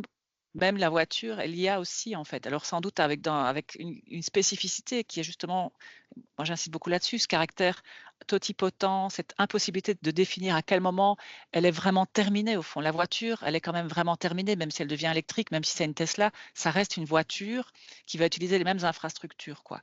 Ici, l'IA, c'est à la fois dans l'hôpital, les outils, un outil qui renforce la radiologie, c'est à la fois des outils qui permettent de synthétiser la littérature pour les médecins, c'est des systèmes experts, c'est des collections apprenantes, mais c'est aussi effectivement la robotisation, c'est aussi remplacer des secrétaires par des chatbots, c'est aussi voilà, comment dire, des supply chain management pour toute la logistique, c'est vraiment à différents niveaux avec et là, sur l'écosystème qu'est un hôpital, au fond, on pourrait alors en effet s'intéresser à où est l'IA, quels sont les bénéfices. Et alors là, en effet, cette idée du coût-bénéfice, elle devient intéressante, mais elle ne doit quand même pas nous empêcher de penser à qu'est-ce qu'on doit continuer à faire en termes de scénario, au fond. Dans, par exemple, l'hôpital, dont on n'arrête pas de nous dire, l'hôpital, c'est super important, mais il n'y a pas de sous. Moi, je pense que j'ai l'impression que c'est ce que j'entends de manière systématique sur l'hôpital. Il faut renforcer les soins de santé, mais il n'y a pas de sous. Donc, comment on fait? Et l'IA apparaît toujours, au fond, comme cette économie, ce que j'ai appelé, voilà, c'est la question des promesses. Voilà, ben, je vais arrêter de parler parce qu'il ne nous reste pas longtemps et je vais donner la parole à Thierry Vermeeren et puis Alain et puis François. Merci. Moi, je pense qu'on pourrait parler vraiment très longtemps, mais Oui. j'aimerais bien rester un instant sur la problématique des compétences et de l'encadrement éthique nécessaire qu'on doit mettre en place, dans la mesure où j'ai l'impression, et là je reflète l'enseignement que je donne à la faculté de médecine de Dijon avec des jeunes médecins qui sont confrontés à des IA sans absolument aucune formation. Et donc j'ai l'impression qu'on joue à l'apprenti sorcier, et ça, finalement ça se reflète assez bien dans la discussion puisqu'on parle d'IA comme si c'était un outil générique univoque, uniforme, alors qu'en fait, si on prend l'IA générative et l'IA prédictive, on est sur des métiers complètement différents, des approches qui n'ont pas du tout de relation de cause à effet. Mais plus fondamentalement que ça, je pense qu'on doit développer un set de compétences nouveaux pour utiliser ces outils pour le bien commun, bien sûr, mais aussi pour un avantage par rapport aux professionnels qui sont concernés. Et moi, je pense qu'il y a des points là qui doivent vraiment être travaillés dans la mesure où ce ne sont pas des outils neutres. Il ne s'agit pas de mettre une nouvelle technologie en place uniquement. Je prends un exemple. Il y a une étude récente qui est sortie qui montre que si on fait des études comparées d'utilisation par rapport à une problématique médicale, le médecin qui utilise de l'IA versus d'autres qui n'utilisent pas, la manière de diagnostiquer n'est plus la même. Les médecins sont influencés négativement par les intelligences artificielles qui accentuent les biais cognitifs. Donc, il y a toute une approche, là, je pourrais passer la référence si ça vous intéresse, qui montre qu'il y a un impact sur le comportement humain bien au-delà de la compétence médicale. Donc, je pense qu'il y a vraiment la nécessité de mettre en place un cadre qui corsette l'utilisation et qui fait sortir de cette logique où on utiliserait des IA dont on n'est pas sûr de l'effet, dont on n'est pas sûr qu'elles soient validées cliniquement, comme si on faisait des études cliniques sur des médicaments, sur des patients. Je me rappelle, dans les années 50-60, on a eu des cas où on a testé plus d'une fois des médicaments sur les patients, mais ce temps-là est révolu. Or, aujourd'hui, on fait exactement la même chose. On teste en vraie grandeur, dans l'hôpital, sur certains groupes de patients, des IA dont personne ne peut vraiment garantir que les données utilisées ont une vraisemblance statistique et que l'outil, l'algorithme sous-jacent est véritablement correctement développé. Donc je pense qu'il y a vraiment un focus à mettre là-dessus qui est essentiel de comprendre la qualité de ces outils, leur mise en œuvre, l'impact sur l'humain. Et moi j'ai écrit un bouquin qui parle de ces aspects-là. C'est ce que j'appelle moi la Galaxy Jobs. C'est pas une ère de l'humanité où l'individu reste neutre. Il est fortement influencé et les outils qui sont mis en place le sont par des multinationales qui ont aussi des objectifs sous-jacents. Et donc, quelque part, si on n'a pas un cadre éthique, on va avoir on a déjà d'ailleurs, mais on va avoir de plus en plus une dérive d'une médecine qui va être impactée par rapport à ses valeurs fondamentales. Donc ça, je pense que c'est un point vraiment important. Le deuxième point sur lequel je veux venir, c'est la donnée en tant que telle. Je pense que les systèmes de gestion de données, de consentement éclairé, de consentement du patient, comme on les a vus au XXe siècle, arrivent en voie d'obsolescence. Ils méritent d'avoir une nouvelle approche, une nouvelle réflexion autour de cette problématique. Moi, je travaille par exemple sur des notions de données patrimoine de l'humanité, qui ne laisse pas la propriété de la donnée ni à l'individu, ni aux soignants, ni à la société technologique qui développerait l'algorithme, mais qui, quelque part, l'élève à un niveau supplémentaire. Donc, je pense qu'il faut mettre ces débats sur la table et sortir de cette logique de consentement éclairé, opt-in, opt-out, qui ont vécu, qui ont eu une grande valeur ajoutée, mais qui arrivent en voie d'obsolescence. Moi, je vous renvoie aujourd'hui à la notion de données synthétiques. On va faire des études cliniques sur des données qui ne sont pas humaines. Et donc, demain, on va développer des médicaments qui seront basés sur des données cliniques qui ne sont pas humaines, qui sont des données clonées sur des jumeaux numériques, mais qui ne viennent pas d'êtres humains fondamentalement. Donc, je pense que ce sont des points qui doivent être débattus. Et là, l'encadrement éthique permet d'avoir au moins une lecture équilibrée entre les coûts et les bénéfices et les impacts sociétaux qu'on peut avoir. Et un troisième et dernier point, pour ne pas être trop long, qui me paraît important de bien réfléchir, c'est la mise en place de ces dispositifs éthiques. Moi, j'ai eu la chance en France de travailler sur la mise en place de collèges de garantie humaine de l'IA dans différentes institutions de santé. Et on se rend compte combien ce sont des structures extrêmement lourdes, dans des hôpitaux qui sont déjà en mal de personnel et certainement en mal de personnel qualifié sur ces matières-là. Donc, on se rend compte qu'on va vers l'une des dérives assez traditionnelles des grands projets européens, qui est une dérive administrative, où on met finalement des collèges avec des dossiers magnifiquement bien montés, mais qui sont d'une telle lourdeur et d'une telle complexité qu'au final, on n'est pas sûr que quand on sera confronté aux 300 ou 400 algorithmes que l'hôpital devrait opérer demain, on soit capable de regarder simplement un résultat de chacun des algorithmes pour voir s'il est conforme par rapport à ce qui est défini dans le cahier de l'algorithme. Donc, je pense que ce sont des sujets sur lesquels il faudra revenir, peut-être évidemment en sous-groupe, mais qu'on ne peut pas faire vraiment on ne peut pas contourner ces discussions parce que sinon on va avoir une IA qui a beaucoup de promesses, mais qui pourrait aussi avoir beaucoup d'impact extrêmement négatif. Oui, tout à fait. Merci beaucoup Thierry. On s'est déjà rencontrés, c'est pour ça que je te tutoie, mais si tu veux partager les liens de ton ouvrage dans la conversation, ça peut à mon avis intéresser tout le monde. François, tu voulais... Oui, écoute, je voulais peut-être, puisque je pense que tu es partie de la collection des sujets, moi il y a un aspect qui m'intéresse et qui me questionne aussi, c'est la maturité du monde soignant par rapport aux technologies numériques et par rapport à l'IA a fortiori. J'ai dit que moi j'avais travaillé pas mal dans le monde hospitalier. Je suis aussi administrateur d'une coopérative médicale qui s'appelle Medispring, qui développe un dossier médical électronique qui est utilisé par des milliers de médecins. Et ce qu'on constate, c'est quand même que le monde soignant, le monde médical, peine à acquérir une maturité et qu'en fait on a l'impression que à chaque génération de médecins, on doit recommencer depuis le début. Et j'ai l'impression, quand je vois l'histoire de l'informatique médicale, qu'en fait, on a mis beaucoup de temps à arriver à un niveau qui n'est pas extraordinaire à l'heure actuelle. On a parlé de problématiques d'interopérabilité, de problématiques de standards, ce genre de choses. Et j'ai l'impression que maintenant, on est parti dans une démarche d'IA. Et comme je vois les choses, mais je pense que pour arriver peut-être même au même stade qui n'est pas extraordinaire de celui de l'informatique médicale actuelle, ben en fait, on n'est pas sur quelques années, mais on est sans doute sur 15 ou 20 ans d'évolution aussi. On n'a pas parlé de toutes les filières qu'il fallait créer, par exemple, dans les soins pour maîtriser ces outils, maîtriser leur évolution, éviter les régressions, le contrôle qualité, tout ça. Et donc, il y a encore toute une histoire à écrire. Et donc, à l'heure actuelle, pour moi, le monde soignant n'est pas suffisamment mature en l'état pour accueillir ces technologies-là. Voilà, peut-être une piste de réflexion aussi. Tout à fait. C'est tout à fait intéressant. Oui, mature dans le sens où pas suffisamment formé en fait. Mais Alain, je te donne la parole. Oui, juste 2 minutes, un tout grand merci. Et puis on va clôturer parce qu'il est 14h03. C'était clair et passionnant. Juste préciser l'intérêt de la méthodologie qui est proposée, qui dans un deuxième temps, après ce moment où on a pu débattre suite à ton exposé, qui propose un moment vraiment expérimentaliste. Tu as remis en avant cette notion de laboratoire éthique. Je trouve que c'est vraiment intéressant pour ne pas faire de l'éthique quelque chose qui serait effectivement... Qui partagerait le fantasme de vacciner une fois pour toutes à l'avance toutes les questions éthiques d'un objet technique en développement. Vraiment important dans un contexte où l'éthique peut aussi être un risque, au sens où elle peut être ethical washing, elle peut être... Donc cette idée vraiment d'un éthique comme un moment de labo où à partir de cas d'usage rapportés par les concepteurs, on peut réfléchir ensemble à des points d'attention sans clôturer une fois pour toutes les questions. Ça me paraît une méthodologie, en écho aux discussions qu'il y a ici, une méthodologie vraiment pertinente, quoi. Merci Alain.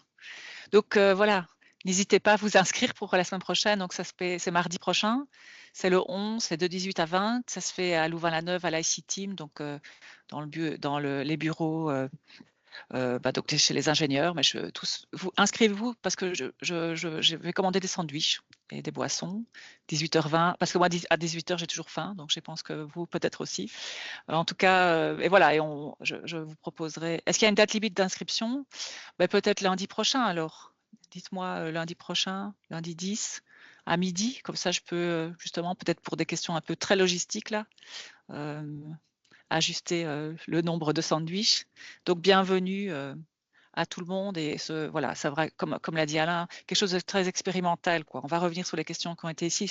Ici, je vais refaire une synthèse de la discussion et vous proposer 1 ou 2 scénarios à rediscuter ensemble à partir de ce que je vous ai présenté et de la discussion.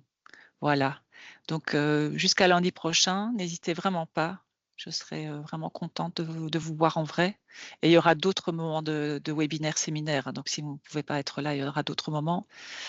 Et Nathalie, c'est... est-ce que Oui, je t'en tu prie. pourrais partager tes diapos? Bien sûr, je vais les envoyer dans le groupe, enfin dans toute la mailing list là. Je vais les envoyer dès à Merci, présent. un grand merci. Oui. Eh bien, je vous souhaite une bonne journée. Un grand merci d'avoir participé. C'était vraiment super, Merci super Nathalie. gentil. Merci beaucoup. Merci, à la semaine prochaine. Et à la semaine sûrement. prochaine. Si, Oui. au revoir. Salut.